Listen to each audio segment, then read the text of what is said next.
When we talk about why people fall in love, it often feels like, well, like we're just repeating cliches. Right. But what really makes a man connect deeply with someone, it's actually way more complex than we usually think. And you're here because you want to get past the surface level stuff. Yeah. Right. So we've gathered some really interesting material, recent studies, Yeah. psychological takes, even some relationship advice. Yeah, good mix. The idea is to really boil it down, Yeah. find those key insights, those aha moments about what factors are really at play. And I think right off the bat, it's crucial to say this idea that all men experience love the same way. It's just not true. Absolutely not. Michael Swerdloff points this out. Everyone's background, their family, culture, personal history, it all shapes how they approach love. It varies hugely. So true. So while we'll look for patterns, we have to remember everyone's an individual. Exactly. Keep that diversity in mind.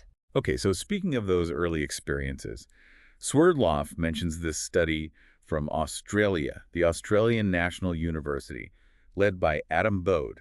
It's got a really compelling central idea. Yeah, it's pretty provocative. Let's unpack it. They're suggesting that a man's ability, his capacity for romantic love, might actually be tied really closely to his first experiences of love, specifically the bond with his mother. Which is fascinating because it sort of proposes that romantic love could be, well, almost like an evolved version of that mother-infant bond. Right. It's different from how we usually think about it. Totally. Usually psychology treats, sex drive, romantic feelings, and attachment as separate things. This links them much more closely. So if you think about the implications, Yeah. those early experiences of being cared for, they might set up a kind of blueprint for how a man looks for love later on. A blueprint, yeah. Or Sverdlov calls it a kind of roadmap to his heart. So understanding that early mother relationship could give real insight. Okay, so things like maybe needing a lot of affection, or valuing nurturing qualities, or even being a bit guarded emotionally. These could be echoes, kind of that childhood bond. Echoes. I like that. And it really brings empathy into focus, doesn't it? How so? Well, if love has these deep roots, trying to understand his past, especially those early bonds, lets you see his emotional world more clearly. It's less about fixing him, more about appreciating where his needs come from. Right, understanding rather than changing. And Sverdlov is clear, this isn't about becoming his mother. No, definitely not. Big difference. But bringing nurturing qualities into the relationship, care, support, understanding that can resonate really deeply. It might feel familiar, comforting on a primal level. And that adds another layer to communication, too. Sure. It's not just the words. You mean reading between the lines? Sort of. Oh. Tuning into the unspoken stuff, the feelings, maybe even anxieties that might link back to those early attachments, getting that deeper emotional understanding. But boundaries are key. Swerdlov really stresses this. Absolutely crucial. You're a partner, not a parent figure. It has to be a mature, respectful relationship. Independent people connecting. While still offering that emotional warmth, yeah. And trust, obviously, is huge here. Right. A secure bond early on might make it easier for him to trust and open up later in love, potentially. It's definitely a perspective that makes you think, though. It does. It challenges some standard ideas about romance and how our past shapes our present feelings. It's good food for thought. Okay, so let's shift gears a bit. Look at some broader takes on how men fall in love, pulling from articles on betterhelpandmarriage.com. Right. There's always that nature versus nurture question, isn't there? And it seems like modern neuroscience is kind of leaning more towards nurture, or at least societal influence. Yeah, suggesting that how boys and girls are raised differently might explain differences in approaching love more than, say, fundamental brain wiring differences. So observed differences might be more about social conditioning. That seems to be the direction. For example, both BetterHelp and Marriage.com cite surveys suggesting men might actually report falling in love faster than women. Faster. Interesting. Yeah, and also more likely to believe in love at first sight. The thinking is this could be tied to society, maybe placing more emphasis on physical attraction as the initial trigger for men. Okay, that makes sense. And BetterHelp also brings up something they call obsessive feelings early on. Ah, yes, the intensity phase. And here's where it gets really interesting. Biologically speaking, they link it to the brain's dopamine reward system. The same system involved in habits. And even addiction, yeah. And they mentioned a study where men in love had lower serotonin levels, kind of like in OCD, which matched up with them reporting really strong obsessive thoughts about their partner. Wow, so it's a real biochemical storm happening. Seems like it. And that reward system activation, it can lead to euphoria. Right, that feeling of intense happiness, energy, confidence. BetterHelp says it can even make men more adventurous, expand their sense of self, like the brain is shouting, "This is important!" Yeah, high-value reward signal. Makes sense. And apparently, seeing positive reactions is really reinforcing for some men. BetterHelp mentions a study about men trying to make women laugh. Oh, yeah. The more effort they put into being funny, the more interested they were likely to be in dating. The interpretation was that laughter provides much-needed emotional support. That clicks. Laughter is such a clear sign of connection, isn't it? Immediate feedback. Definitely. And hormones, again, BetterHelp says testosterone levels might actually drop when a man's falling in love. Which sounds counterintuitive, maybe? A little, but the idea is it might help him show his softer side, feel safer, being vulnerable, more authentic. Okay, that shift. And Yeah. then as things mature past that initial, obsessive phase. Right. BetterHelp talks about the move towards compassion. Yeah, Oxytocin becomes more central. the bonding hormone again. Exactly. Fostering empathy, trust, attachment, leading to things like, acts of service, anticipating needs. And they also mentioned idealization, right? Yeah, that tendency for men in love to see their partner through rose-tinted glasses, focusing on the good stuff, maybe ignoring flaws. The classic love is blind seems pretty universal. Okay, so let's dig into some specific factors from marriage.com.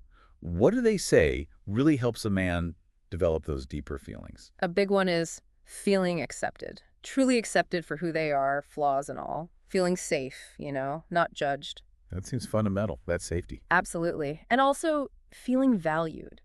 Explicitly. Being appreciated, reminded of their worth, feeling like they genuinely matter to their partner. Yeah, not just assuming they know.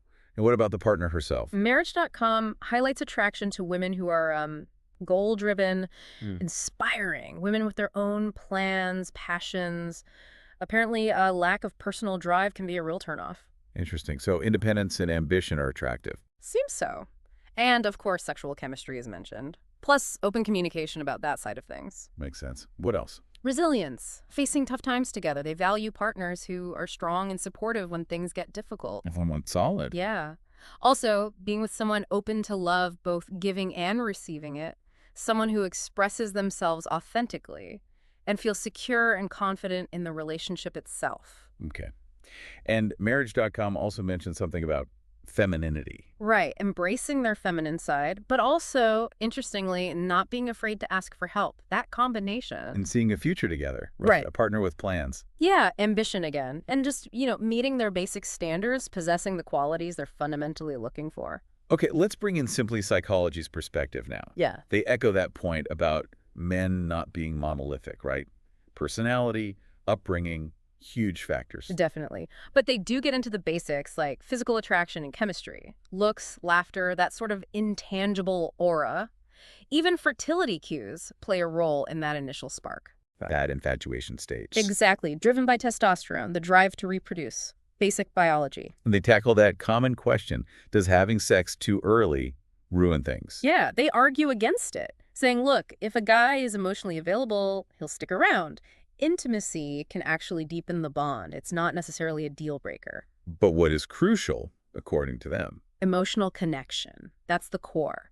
Feeling deeply bonded, safe enough to be vulnerable, sharing your inner worlds, and having that met with empathy, validation, that reciprocity. That sounds like the real foundation for something lasting. For sure. And for the long haul, they stress shared values and goals. They make a nice distinction between a fleeting love story and a durable life story. Oh, I like that. Life story requires that deeper alignment. Right. And interestingly, they suggest a woman maintaining her independence, own interests, friends, can actually boost desire. Creates a bit of healthy space, demonstrates she's a whole person outside the relationship. Absence makes the heart grow fonder, maybe, that sort of thing. Okay. And other psychological bits. Yeah, things like context-mattering romantic settings help. A bit of mystery can keep desire going. Personality traits like being outgoing or emotionally sensitive can make someone more open to love. Romantic beliefs, too.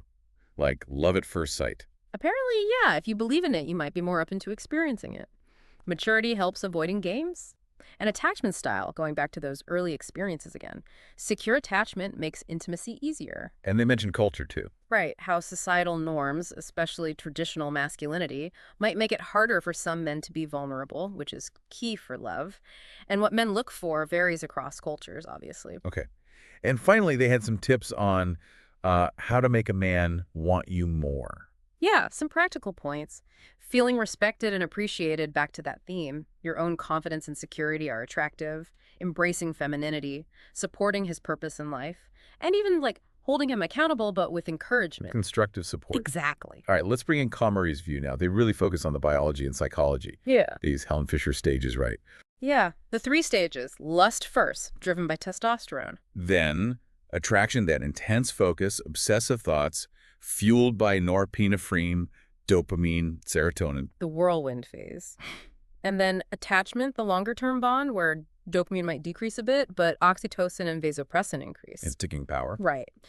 And Calmary lists 5 key hormones they see as crucial for men falling deeply in love. Okay, let's recap those. Dopamine. For pleasure and desire, oxytocin. Bonding and trust, testosterone. Initial physical attraction, Serotonin. mood, well-being, Ah. and vasopressin. Commitment and protective behaviors. Got it. And Calmary reinforces that idea of bonding through both emotional and physical closeness. Yes. Feeling understood, appreciated communication, sharing feelings, physical affection. It's the mix. And they emphasize the quality of time together, not just quantity. Quality over quantity. Makes sense. And they tackle that sex myth again, too. Yeah, the idea that sex alone speeds up falling in love. They say, Right. well, yes, it releases oxytocin, which strengthens connection. But real love needs more. Emotional connection, mental connection, shared history, respect. All that stuff. They mentioned something called the Coolidge effect. Yeah. It's basically the idea, seen in animals, that sexual interest can be renewed by a new partner, even if satisfied with the current one. The implication is that purely physical satisfaction without the deeper connection might not sustain interest long term. So relying only on the physical might backfire. Potentially, yeah. Sex can be part of bonding, definitely, but it's not the whole story. Emotional connection, trust, respect, those are more critical for making it last. And they link commitment to lower testosterone. Yeah, it's interesting. The idea is that making a commitment might actually lower testosterone, which then allows oxytocin to work its magic more effectively for long-term love and bonding. And that's about committed relationships in general, not just marriage. Exactly. The act of commitment itself seems to be the trigger for that hormonal shift. Wow. Okay, so pulling all of this together, it's definitely not simple, is it? Why men fall in love. Not at all. It's incredibly complex. So many factors weaving together. Biology, psychology, social stuff, personal history, it's all in the mix. We saw how those early experiences, like the maternal bond, can really cast a long shadow. A potential blueprint. And while physical attraction might get the ball rolling. It's the emotional connection, isn't it? Shared values, feeling truly accepted, that seems to be what allows deeper feelings to grow. Absolutely. And those hormones are busy orchestrating things behind the scenes through all the stages. And we shouldn't forget what men often value in a partner, things like independence, confidence, support for their own goals. Right. And finally, remembering that everyone's different and culture plays a huge role. No one-size-fits-all answer. So you came here wanting a quick but thorough understanding of this complex topic. Hopefully this deep dive, looking at all these different angles, is giving you that richer picture. Yeah, a more nuanced view of this whole aspect of human connection.